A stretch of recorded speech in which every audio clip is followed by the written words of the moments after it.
I believe that being relaxed, and with being relaxed comes often a certain playfulness, sassiness, whatever you want to call it, is a superpower women have. And if they tap into that, magic happens. And yet we're trained to be so serious. And especially when we're on a retreat and we're meeting new people and we know there's something around spirituality there, it puts you in a box a little bit. You're like, oh yeah, this is how I show up. And well, as I said, I didn't know Sarah very well, but I think that the third thing I said to you when we were finally physically meeting was, you're sassy.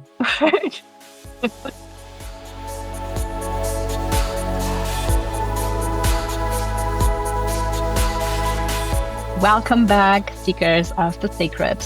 Today is a first on this podcast as I am kicking off this conversation with two amazing ladies I have invited for today's exploration about the alchemy of travel, why intention and beauty now matter more than ever before. Arjanna van der Plas and Sarah Casewit share a deep passion for meaningful connection and transformative experiences. Arjanna is a coach and facilitator who creates safe spaces for personal growth and authentic connection, while Sarah, a travel alchemist and founder of Otherworldly Travel, specializes in curating soulful journeys that celebrate local traditions and inspire inner transformation. Together, they bring complementary skills and a shared vision to their work, drawing on their values of authenticity, self-discovery, and belonging through Eunoia chapters. They're grateful for the opportunity to talk about the importance of community among women, the magic of Morocco for the first Eunoia chapter, and their collaborative journey in creating experiences that invite reflection, renewal, connection, and sheer joy. Welcome, Arjanna and Sarah. It's such a joy to have both of you here and also to witness the journey of your co-creation. Thank you for inviting us. Absolutely. And as I said, it's a first. I've never had two guests. So, of course, my first question to the two of you is, how did you meet? We met in a very similar setting. We met in a Zoom conversation, although the goal of the conversation was very different. We almost back then collaborated on a more business related travel thing, and then somehow things didn't work out. But in the, how much would it be? Like the 45 minutes that we saw each other, there was this spark, there was this connection. And then how long after that was it that you reached out, I Sarah? think about 2 years later, I reached out. Like you said, it was a 40-minute conversation with others on the call, and we just built a very interesting connection, even on Zoom. So who knew? Yeah. Yeah. I love that. And then where did you meet in person for the first time? Well, I had Arjanna in the back of my mind for a very long time after we had met on Zoom. We never had the opportunity to meet in person, but we also did not stay in touch. But one day I was in the desert in Morocco, and the idea of Eunoia just it did not have the name Eunoia. It had an awful first draft. I like the first name. And I literally called Arjanna out of the blue, and I can't believe she picked up, and we just had this conversation, and I asked her if she would come to the first retreat, and she came, and we met for the first time at the first retreat in Marrakesh. So it's really spirit weaving, huh? I guess you can say that, yeah. And just to illustrate how big this is, so we sort of knew each other's names, but hadn't really connected one-on-one. And I'm very conscious about the planet. I don't fly much. I try to keep my footprint small. And here's this woman calling me out of the blue, and I realize, like, yeah, I'm going to go to Morocco with you.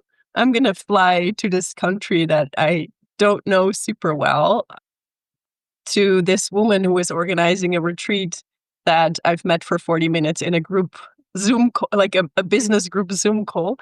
I'm so going to do that. So it was really this immediate trust that we both felt, and inspiration also.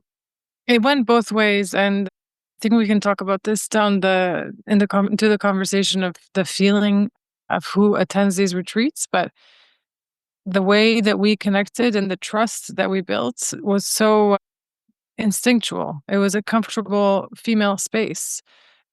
Didn't really have that kind of label yet in my mind, at least for my sake. I just knew that I can trust Arjanna, and I had the feeling that she trusted me. And I wasn't surprised that she would come.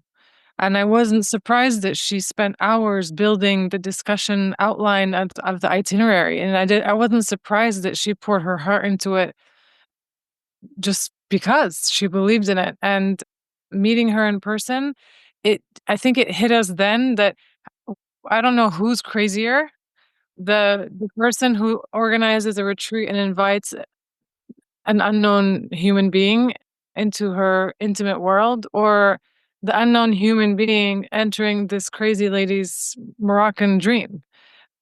So we were both crazy enough to just step into each other's world and just open up our unique backgrounds and skill sets, and just I continue to be humbled by her vision and her patience with me and learning how to connect with people in that way. Mm, that's so beautiful. And now that you're telling me this, I think, Arjanna, we were on the phone like shortly after you had decided to go. So I still remember that conversation and your excitement in it. And at the same time, this vulnerable state and kind of like, I don't know what I'm getting myself into, but it feels right. So that heart mind connection and creating that coherence and answer the pull of your heart and pull of your soul. So that's amazing. Let's go a little bit into also because you spoke about the name. So what was the first name that you gave it? You want to share it? I want to. Please go ahead while I cringe. So It's beautiful. the Eunoia chapters, what inspired this name? And can you share also more about what I feel is almost like this new earth way of experiencing intentional travel?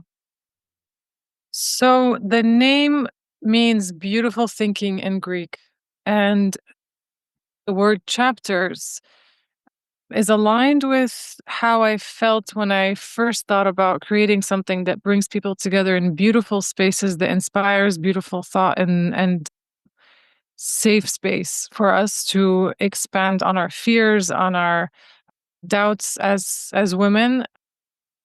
The chapters came to me because not a single retreat is going to be the same as the other. And I don't call them retreats necessarily. I call them chapters because each chapter has a different set of people. It's a different storyline. It's a different several different themes are woven into that retreat, but it's the underlying factors. One story, which is beautiful thinking among women who want to hone in on that space in their being. And originally it was going to be, I think, Ariane, I actually don't remember the exact name. Venus Osmosis. Venus Osmosis, which sounds a little more pharmaceutical to me. But what I wanted to do with that was to, dive deep into the title, dives deep into what happens in those retreats. And I thought that was almost just too telling of how sacred that space is. So Eunoia keeps it mysterious. If you're interested, you dig deeper. And chapters stands out because it's not called retreats. There's a sea of retreats now, as so many beautiful ideas for women to gather in different spaces under different themes and umbrellas. Very specific themes like Ayurveda cleansing, yoga, specific yoga positions, all sorts of very tightly designed experiences. And I knew for a fact that I wanted this to be a very open, breathable space where participants need to trust the process, and they build the retreat and theme as it happens. And so that's where beautiful thinking is the tool that we all need to use and polish as we enter the space of Eunoia. Wow, that's very profound and very unique. So you already spoke a little bit to some of the pillars, but maybe we can dive a little bit more into this. So what are these foundational pillars that are important to you and that this concept is built on? Hey, everybody. If you are enjoying the show, then you would do me the biggest favor in clicking the subscribe button and engaging with my content so I can continue to deliver these beautiful conversations to you. Thank you so much. Well, I think maybe Arjanna, you would agree, and this was a part that some participants were nervous about. I wanted this space to be as pure as possible and as beautiful as possible, and also it makes you do the work to relax. It makes you're not depending on spirits or alcohol to relax your nerves, to enter the space of wanting to connect with other women. So it really isn't for anyone in that sense, because it puts you already, by signing up, you're in an uncomfortable space and you're putting yourself out there. And the journey really begins very, very early. So the foundations from the very beginning, they lay a certain tone and mood to every chapter, because essentially I begin with saying that this is one of the main foundations, that this is a beautiful space for beautiful thinking and beautiful dress. So you need to dress elegantly.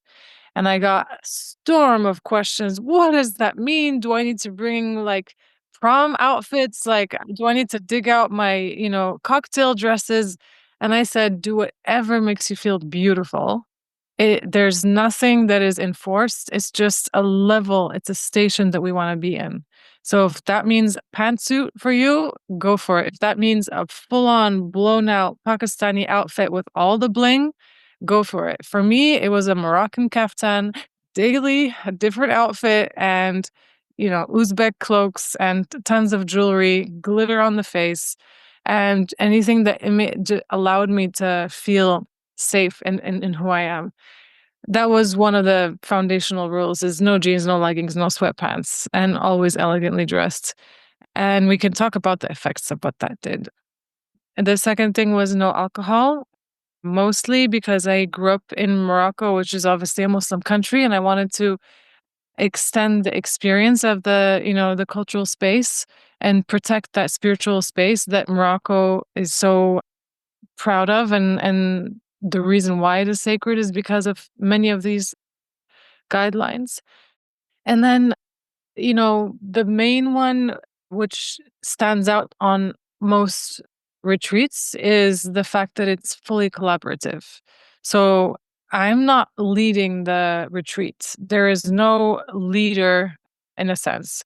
Perhaps in the future, I'll have an expert lead a retreat on Islamic spirituality and nature or something very specific, and that would draw the right, niche of people.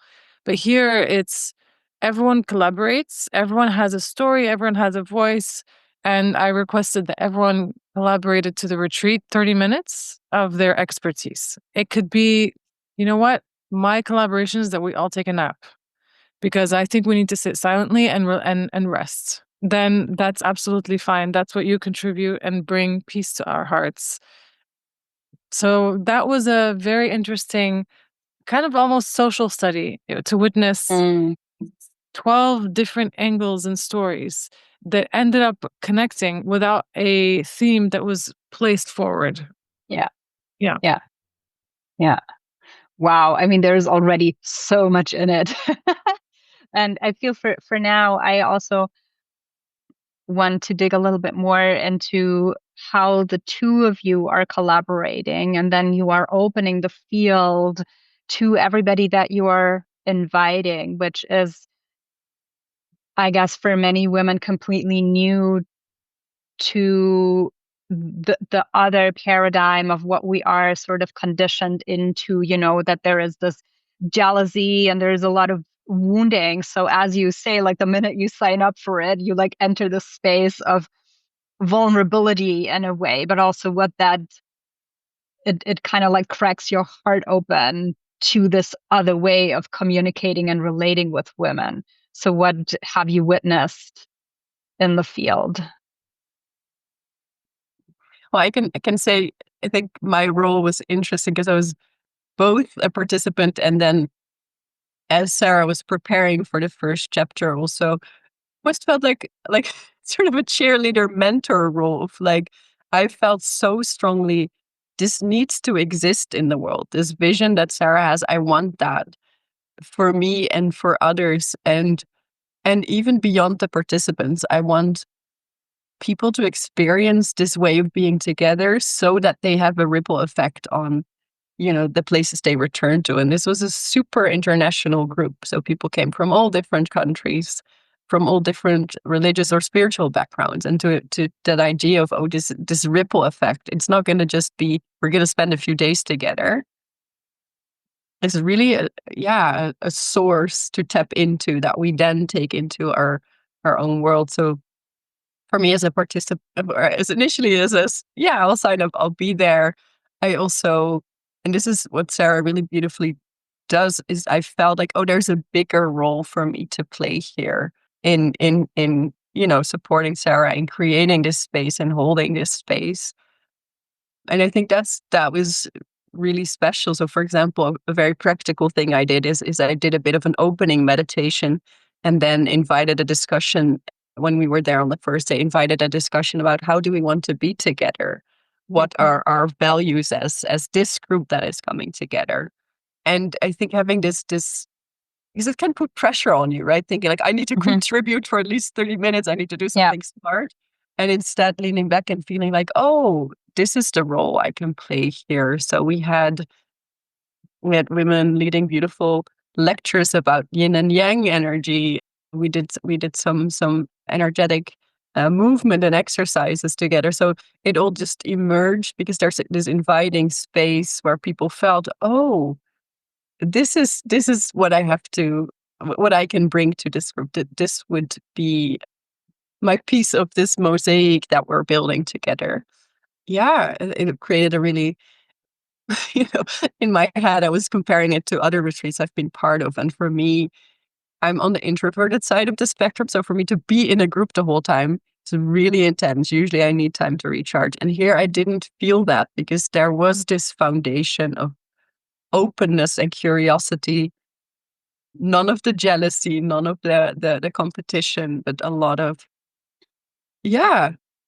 respect also. And I was similar to many of the others when Sarah said, we're going to dress beautifully and elegantly. I was like, I don't do that. Like, I don't even know what that means. And then, but seeing the impact it had of us to be in a beautiful environment. It's a place where we was gorgeous, so beautiful. And then to see women dress up beautifully in all these different ways that Sarah just described and be and it does something to you. It somehow elevates the energy when there's so much beauty and care for, we have a tendency to be so in our head and then it's not so important, but to have your senses enjoy beauty on a, visual level, but also beautiful smells, beautiful food. Yeah. It really elevates the whole experience and makes it so different from just, any regular yoga retreat where it's very often very much about the schedule, like we do yoga in the morning, we do yoga in the afternoon to the day. And here was really something emerged. But there's also a few elements to that I wanted to highlight is that the outer reflects the inner a lot of the times and vice versa. And I really wanted that to be a main theme for women to notice that if the way you dress can also literally fix your posture. If you're wearing sweats, that will allow you to be in a different posture than if you're wearing a beautiful kaftan. And if your posture, as most of us know, your brain works differently when your posture is straight, and you're more connected to, you tap into a deeper self. And there's a reason why all meditations and yoga positions require that certain position and form. All that really went into my head, that process, and thinking about why I want people to dress beautifully, whatever that means for them. And the idea that the outer reflects the inner also means that it's an idea that we really have forgotten about day to day, especially working from home. And over the past few years with the pandemic, we put on this face and we're sort of at juxtaposition with ourselves because we are professional, but right below the vision line, I'm in pajamas, right? And so it's a lot of work to play those two roles. You're relaxed, but you're also in a professional scenario. So just wanted to reestablish that. And with Arjanna, I think what was very interesting for me in the process is that she's, coming in with her Dutch logic and her amazing way of leading discussions and having a structure. And I'm here like, we'll see, it's going to be so organic and we're just going to let it flow. And there was a very soft and gentle tug and pull as far as building the experience. So there was an itinerary that no one saw but me and Arjanna. Yeah. And me and Arjanna both locked eyes a lot during the retreat, where she would remind me of a discussion. But it always happened in a way. My pull was, okay, but the feeling I'm getting right now is that someone's about to open up. And I'm not going to stop that. And we'll see maybe later. And of course, we maybe missed out on a few discussions, but we got that person who doesn't do such a thing open up. So Yeah. it's such a joy to have these two sort of sides work together. And in the moment, this is a very organic experience. You have to respect 12 different energies, 12 different fears and anxieties and happiness and all sorts of levels of openness to open up. So having Arjanna really just allowed me to have structure and also ease, knowing that if the structure is not followed, it's okay. Yeah. I love that. And, this is the alchemical experience, which is almost like the nature of the retreat that you can't put in any itinerary. Like you can't plan these things. And that's where it's funny because you decided to not have Venus in the name, but all of what you're telling me, like the beauty and the intuition, like it is totally the Venus way, the Venus path. So it's still the current and the energy is definitely at the core of the experience. That's beautiful. So let's talk a little bit about Morocco. The first chapter is in Morocco, you decided. What is the experience? And by that, I want to dig a little bit deeper into also how maybe the energy of the land can support the process that the women are coming for. I guess I'll take this one, Arjanna. Well, let's see. When I wanted to start the first chapter, I American, born, raised in Morocco, born in Marrakesh. And it just made sense for me to do it in my city of birth. But there was something very particular that happened to me last year that had never occurred to me before. And, last year I hit my mid-30s. And as we know, so many different shifts happen around this period in our lives. And I was walking down the street in Marrakesh. I was there for work. And I walked by a school. And I really never thought about how a land can have roots in your spirit. Like your spirit carries roots in the land where you were born.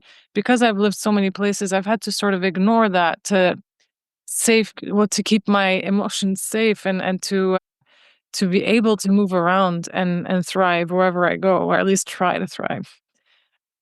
But I really did not give much thought to what Marrakesh meant to me. And I was walking down the street, walked by a public school that very similar to one I went to growing up, and I just broke down. Something about seeing these children wearing the outfits that I used to wear, with the exact same look of the same teachers, the same mood that was there on that morning, just swung me back into my early years in Morocco. So I went down the street crying and then had a meeting with my big bulging red eyes. And then I had to take a break and walk back to my hotel. And I happened to walk by the hospital where I was born. It just so happened that I was Wow. on the street. And again, I was just like, oh my God, this can't keep happening. I have to get to work, right? But something just pulled me, and I now have this just huge love, or reinvented love for the city where I was born. Marrakesh also has a very special energy that most people just can't deny, as far as it's even from a superficial level. Marrakesh has a red hue. All the buildings are painted sort of in a salmon red hue, and that affects how the light reflects on each of the buildings, and it gives off a warm light. So the lighting in Marrakesh is already very different from other cities. And Marrakesh is the city of seven saints. It's a city that houses some of the most important Sufi saints in Islamic theology and philosophy, who made massive contributions to the current state of spirituality today. So these people are, starting from 1,000 years ago all the way to 200 years ago. These are spaces, sacred spaces, that Marrakesh keeps special for its visitors. And I think that also reverberated something unique to me as far as where to choose a destination. But also, Marrakesh is a very heavy city. It has a heavy energy. If you have that sixth sense of, let's say, just almost dark energy, almost like black magic energy, Marrakesh will totally feed that inclination if you have that pore open.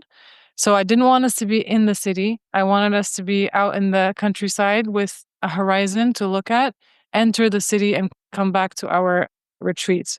So yeah, I mean, it was a no-brainer for me as far as where to do the first retreat. And the last thing I wanted to say was I wanted to make sure I was my full self. And that is a very complicated self. But I wanted to be myself in order to welcome as warmly and as openly as possible these 12 women who spent money and time and took time away from their families and their work to be here. People who have flown 14 hours, who trusted my initial email. And so I felt a tremendous amount of pressure to do it right and be my full self. And I think the only place that I can almost be my full self was Morocco. I love that. And, all that you're saying, I remember the time when I was in Marrakesh, and it was, I would say, like I wasn't at that awareness level with all my energies and the energies of the land. And so with all that you're saying, like I can totally feel that in my body. And I imagine myself walking around the Medina and then, going back out and in and out again. And I was like, yeah, I see that. I feel that. So thank you. It always just reminds me that, even if we like go to a place and we don't necessarily know, there is these threads that we feel, and that our body attunes to, whether we can give a name to it or not. Exactly. Okay, let's see. There was also, before we went into the conversation, I think that came from you, Arjanna, that you keep on reminding that this silliness and sassiness is important to also bring this energy into sacred spaces, because sometimes we can get very like firm or strict by being too too much caught up in our spiritual identity of how we want to behave. So what does that entail? I believe that being relaxed, and with being relaxed comes often a certain playfulness, sassiness, whatever you want to call it, is a superpower women have. And if they tap into that, magic happens. And yet we're trained to be so serious, and especially when we're on a retreat and we're meeting new people and we know there's something around spirituality there, it puts you in a box a little bit. You're like, oh yeah, this is how I show up. And well, as I said, I didn't know Sarah very well, but I think that the third thing I said to you when we were finally physically meeting was, you're sassy. She was, so she did an introduction round introducing everyone who was there, and she was just on fire. And there's an aliveness that happens when you allow yourself to be that. And it was such an invitation for all the other women to be that too, that when you come into a retreat thinking you're kind of one-dimensional, you're like, we're doing a yoga retreat, so I'll be very yoga. And if Sarah comes in and she is, very mindful of creating the space, and she's also very sassy, it's like your heart opens, right? You're like, I get to be all of this, and I get to connect with these other women through all of this. And it's funny, we talked earlier about the impact that being in a certain country has on you. So I live in Switzerland. I'm from the Netherlands. There is a lot of rigidity in my system, a lot of rules. I mean, Sarah lovingly calls it, what did you call it? Logic or something? There's a rigidity to it. Can't help it. Yeah. And so for me, Morocco is a place that invites me to let go of thinking I need to have lunch around 12 and just having so much fun about 11:30. 11:30, preferably when you're in Switzerland. This is real, Sarah. People have lunch at 11:30 here, no joke. And to just be so chill and and laugh about that rigidity in me and be like, we'll have lunch at 4. It's fine. So it's very freeing to be joyful, playful, go with the flow. And that was, I think, everyone that was at the first chapter felt that invitation by Sarah showing up, both serious and dedicated and passionate and emotional and sassy. It's like, oh, I get to be all of that. I come from, people came from all over the world, and I don't know what the rules are here. And then basically Sarah modeling, the rules are, there are no rules and we get to be us. And that takes away all of the pressure. And I think also takes away the potential jealousy, for example, when I'm allowed to have that jealous feeling.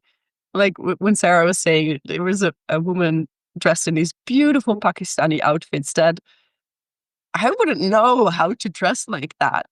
But rather than being jealous of her elegance, I can just say, like, I'm so impressed. And also I feel so Swiss Dutch right now, and it's all okay.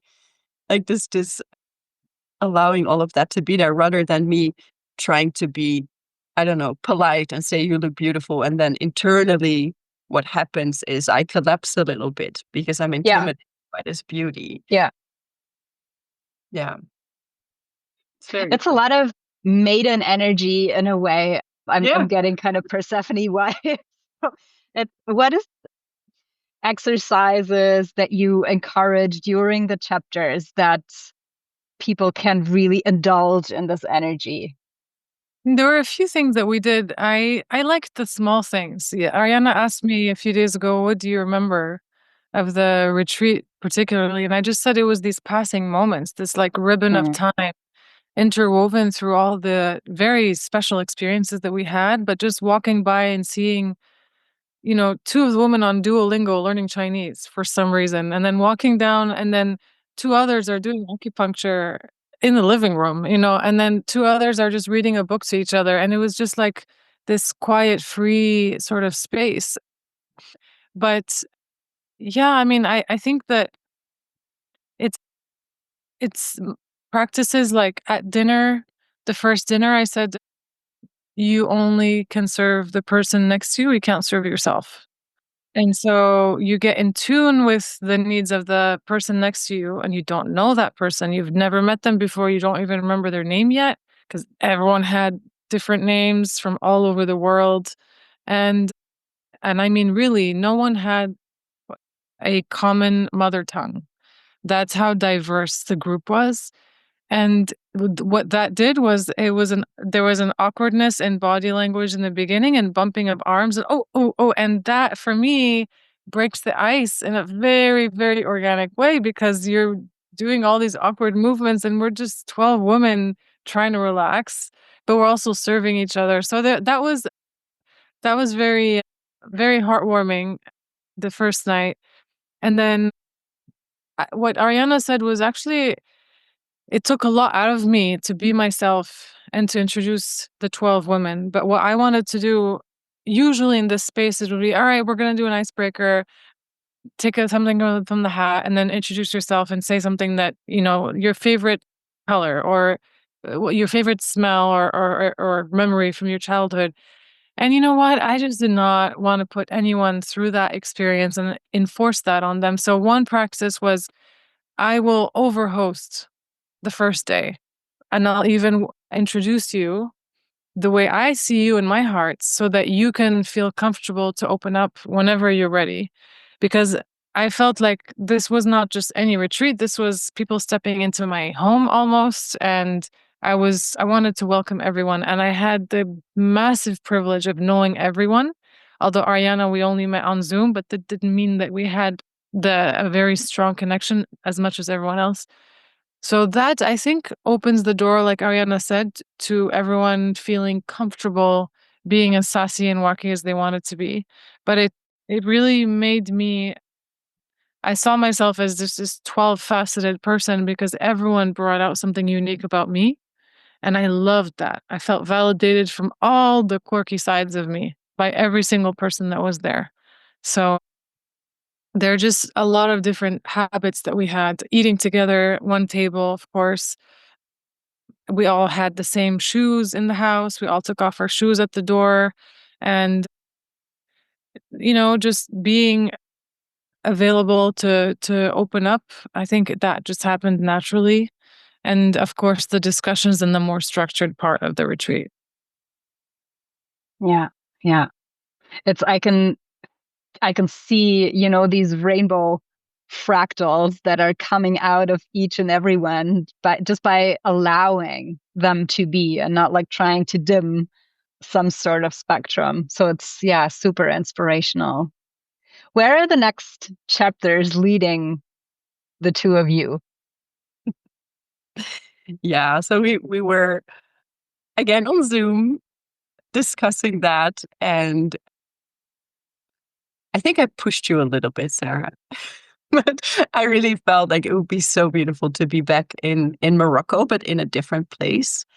Uh, and so we will be going to Essaouira in June, which is interesting because it's the same country, but it also has a very different energy just because of where it is geographically. Like you're at the sea.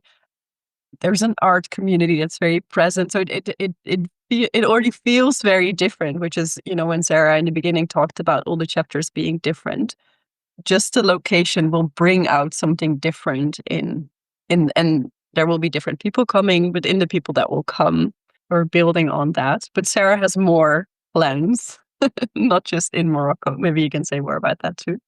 Yeah, I think I put a lot of passion comes with this, right? But then once the first chapter happened, I realized I actually needed a lot of time to process the beauty that just happened. I didn't realize that I needed months to process the gift that I was just given with that experience. And the work and the time it takes to process the vulnerability of women and the realization that you have a support system when you open up. And when I came back from that first chapter, I was almost just like physically floored by the experience. And the ripple effect was so almost not heavy in the negative sense, but just the responsibility to make sure that I carry this forward so that it has its ripple effect positively. I realized, wow, I can't put my sales hat on and start pushing for the next quarter. And because I felt it was so counterintuitive to what the experience is. I'm not making money here. This is not a money making machine. This is more than that. This is such a gift for everyone who attends. And so I had all these plans and, did even recon trips and everything. I have a retreat for a chapter in Utah where we rent jeeps and drive across the desert and stay in camps and take in the beauty of the national parks in the desert. I have some planned for Bosnia and Herzegovina and Sarajevo, and of course, Mallorca, where I live. But it's going to take some time to really circle back to those because something so profound and beautiful is happening in Morocco. So, those who are interested have shown their love and patience with that process. And yeah, I want to be true to that feeling that I have about it. Thank you for sharing. And, I feel it's a super important, vulnerable part to be speaking into. And I personally also can attest to that.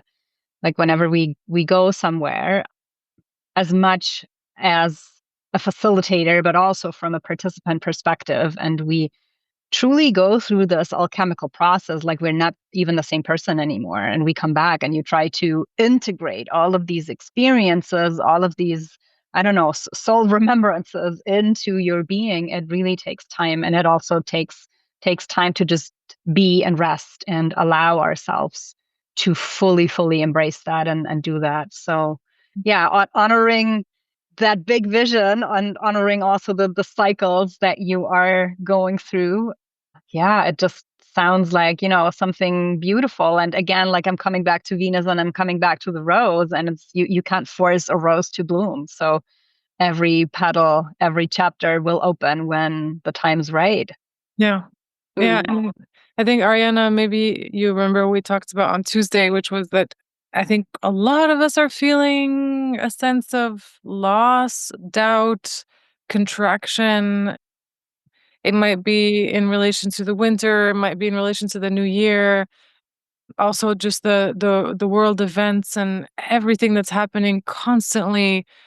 There's a certain energy that is requiring us to really put a lot of effort into just being and putting on a face and literally just waking up and being the parent or the partner or whatever responsibility and role you have in your life. And we're just in this rut. And I want to remind people that there is that space of beauty. There is a group of women waiting to connect with you. There is a network of strength and a stream of glory that is surrounding you. It's just quiet now. But I need to be reminded of that because sometimes I'm just stuck in the expectations of society. And the beauty of Eunoia chapters is you just get to be. There's no theme. There is nothing. You just get to be pretty and relaxed and eat good food and be in a beautiful space. And so I think that's something that we all crave right now, especially the last couple months. Yeah. 100%. Yeah. And what I would like to add to that, I don't think we mentioned that yet, but what made this first chapter really special for me, also in relationship to some of the despair I feel about everything that's going on in the world, is that this aspect of coming together as women from different religious or spiritual backgrounds. So I grew up without any form of religion, and quite a few of the women that participated in the first retreat were Muslim. And so for me to be invited into that religion with, I know so little, but I felt so safe asking about things, being curious. We had beautiful discussions about religion, about what it means to be a woman in different religions and different cultures. And those are exactly the conversations that need to happen. But they only happen when you feel relaxed and safe enough, when you have this space to just be. Then you feel like, oh, I can actually just ask this and be curious and maybe not understand it and ask again, or maybe not agree, but we just explore that. And you need to be in a certain state for that. And I think that's one of the things that we're bringing back with us, is that we all got to have, whether it was one-on-one or in a group setting, we got to have these scary conversations that did not feel scary at all, because we were relaxed and we were allowed to make jokes if we said something silly, and we were allowed to say, hey, what you just said there, it didn't land so well, but that's okay. Like, we can work with that. And that's also why I wanted to step in more for the upcoming Eswira retreats. Like, I want people from my world, from my upbringing, to meet these other women and see that at the core there's so much that connects us. And I want to see more curiosity in the world. I want to see more joy in the world. And we get to live that at the chapters and bring it back. Yeah. Yeah. Wow. And again, there's so much in here. And thank you for both of you who are really fostering these connection and this curiosity, because I feel that this is something that when we overcome this separation on a personal level, like, this is really what ripples out, coming back to what we were speaking about earlier, that we really need at this time of awakening for humanity and for all that's happening. Because every time that we can kind of like unlearn something where we have conditioning within ourselves and just come into that state of awareness and intention and approach another person, a situation, ourselves, with curiosity, with fun in a way, with silliness, sassiness, it really cracks the codes, I feel, that are lying dormant for humanity right now. Yeah. Whew. Anything else that either of you wants to share before we complete this amazing and beautiful conversation? Yeah, I want to circle back to the beginning of the conversation too, and encourage people to follow their urges, because there was no rational exploration for Sarah and me getting together. There's no reason for us to trust each other, really, to do these crazy things. And I believe many of us are so trained to make decisions with our head. But this is an example of the beautiful things that can happen when you make decisions with your heart and with your gut. And I think that's also something we need more of, to just trust these crazy urges. Go to Morocco and see what happens. Yeah. Yeah. And thank you, Euna, Sarah, for making this space for us and for allowing us to talk about this passion project, something that, I truly believe that if I connect with Arjanna and Arjanna connects with you, then I think you and I will connect. And it's just the rule of life. And I think C.S. Lewis, the author, talks about this very, very specifically as to how connections are made and how organic ones happen. And that's just the first spark that inspired this was, damn, you need to meet all my friends. But Colin is not friends, don't know each other either. So let me just organize an event where all my friends meet each other. And I want to create that space. No, it's not a party. No, it's not a dress up party. No, it's a 5-day situation. Because I need time for you all to connect. I want it to happen. So I'm gonna keep on doing it because it was so magical. It was just so magical. Yeah. Well, thank you for sharing the magic. I am super intrigued. And if I didn't have an experience at the same time that I'm leading, I would definitely come. But we are going to be putting all the links. And yeah, I mean, I can't wait to see what transpires more from these beautiful connections. And then, I can already like see in my mind's eye how everyone goes back home, and then they are these tuning forks for this energy and everything that they have filled themselves up with. So this is, again, like coming back to the ripple effects that are, like these beacons of light, these beams of light that are sparking something within the next person you meet, and then it comes together as this illuminated grid of light. That's what I'm seeing. Yeah, that's a beautiful image. Thanks so much for having us. Yes, thank you very much. Thank you for coming on. Thank you. Well, thanks everybody for listening. I hope that you are super intrigued with the Eunoia chapters right now. I am definitely. We're going to be putting all the links in the show notes. Thank you for tuning in today, and I'll see you next week.